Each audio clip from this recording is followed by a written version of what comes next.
மொறு மொறுன்னு முந்திரி பருப்பு பண்ருட்டில இருந்து நேரடி விற்பனை. பெரிய பெரிய பருப்பு, தரமான பருப்பு. Order now. அவர்களே இன்னும் பொறுங்க, பிரமாண்டமான கட்சி எங்க கூட்டணியில் வர சேர் இருக்குது. எடப்பாடியார் நடத்திட்டு இருக்கிற ஒரு கேம்பெயினும் சூப்பரா இருக்கு அப்படின்னு சொல்லி எல்லாராலையும் புகழ் பெற்று அப்பா அப்பான்னு சொல்லி புகழும் வகையில தான் இருக்கு.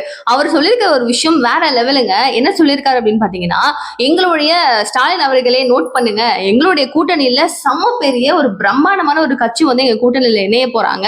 அப்போ பாருங்க உங்களுக்கு என்ன நடக்கும், எப்படி இருக்க போகுதுன்னு பாருங்க அப்படின்னு சொல்லி செம்மையான ஒரு விஷயத்த சொல்லியிருக்காரு. இது யாருமே எக்ஸ்பெக்ட் பண்ணல. இந்த கூட்டணி இப்ப பாஜக அதிமுக அப்படின்னு சொல்லி இருக்கும் போது தேமுதிக அண்ட் பாமக இவங்களும் ஆல்ரெடி இணைஞ்சிருக்காங்க. பட் அஃப்கோர்ஸ் இதுல யாரு இன்னும் பெரிய கட்சி அப்படின்னு சொல்லக்கூடிய கட்சி? ஒருவேளை திருமாவளவன் அவர்கள் உள்ள இணைவாரோ, இல்ல விஜயா, இல்ல நாம் தமிழர் கட்சியா அப்படின்னு சொல்லி பல விஷயங்கள் பல மாதிரி ஒரு க்ளூஸ் எல்லாம் கொடுத்திருக்காரு. பட் அஃப்கோர்ஸ் விஜய் அவர்கள் தெளிவா சொல்லிட்டாரு, நான்லாம் வரமாட்டேன் அப்படின்னு.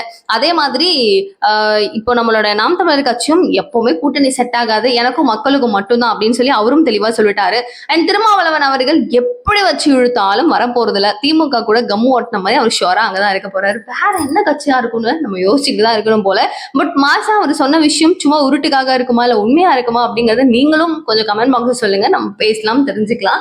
சோ 2026 சட்டமன்ற தேர்தல் ரொம்ப ரொம்ப முக்கியமான தேர்தல். இதுல 234 தொகுதிகள்ல 210 தொகுதிகள்ல ஜெயிச்சு பெரும்பான்மை காமிச்சு நம்மளுடைய ஆட்சி தான் அமையும் அப்படின்னு சொல்லி அதிமுகவை சார்ந்தவர்கள் எல்லாரும் சொல்ல, எடப்பாடியார் இன்னும் பெருத்த குரல்ல சொல்லிட்டு இருக்காரு. இதை பத்தி நீங்க என்ன நினைக்கிறீங்க? உண்மையாவே வந்து மக்களை காப்போம், தமிழகத்தை மீட்போம் அப்படின்னு சொல்லிட்டு ஒரு சுற்றுப்பயணம் மேற்கொண்டுட்டு இருக்காரு. நிறைய பேர்கிட்ட கேம்பெயின்ஸ்ல நிறைய விஷயங்கள் பேசுறாரு. இதெல்லாம் நடக்கல அப்படிங்கறது புரிய வச்சுட்டு இருக்காரு. பட் 4 வருட காலங்கள்ல இதே மாதிரி இவர் அப்பப்ப பண்ணியிருந்தாருன்னா இன்னும் சூப்பரான ரீச் வந்திருந்திருக்கலாம். பட் லாஸ்டா பிரச்சாரம் அப்படின்னு சொல்லி எலெக்ஷன் முன்னாடி பண்றதுதான் எல்லாருக்கும் ஒரு மன உறுத்தலா இருக்கு. சரி, நீங்க என்ன நினைக்கிறீங்க?